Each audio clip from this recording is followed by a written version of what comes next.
in filing a trademark, as I mentioned, it's a relatively lengthy process that you go through. The application gets examined by an official, by an examiner in the registrar's office. At this point, it generally takes between 12 to 15 months, we say. Although it can be shorter or longer, that's just a ballpark figure. The idea is then that the official in the trademarks office will either accept the mark for registration, accept it subject to certain conditions, or refuse it.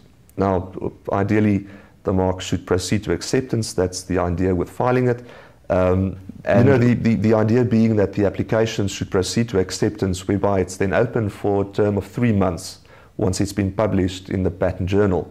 Now, as I said, any third party, any party who can show some kind of interest in opposing the registration of that mark then has the opportunity to do so. If there's no opposition filed to it, or an opposition has been resolved, then technically the mark should proceed to registration.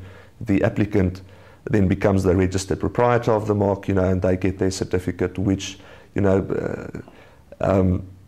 really benefits the trademark proprietor, because it's simply then an issue of having your certificate of registration, being able to show it, and there you have marks which are readily provable and ascertainable.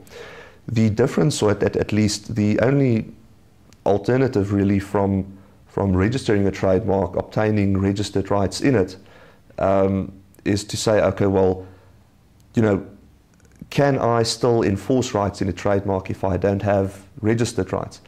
The short answer to that is generally yes, you can, but there are obviously certain requirements that you would have to comply with, show that you have, for example, used this trademark for a considerable period of time.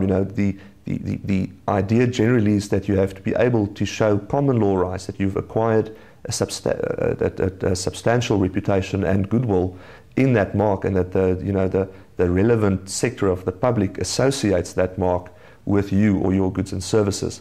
So generally it is much more difficult to prove rights and to succeed with the enforcement of rights in a trademark if you haven't registered that mark.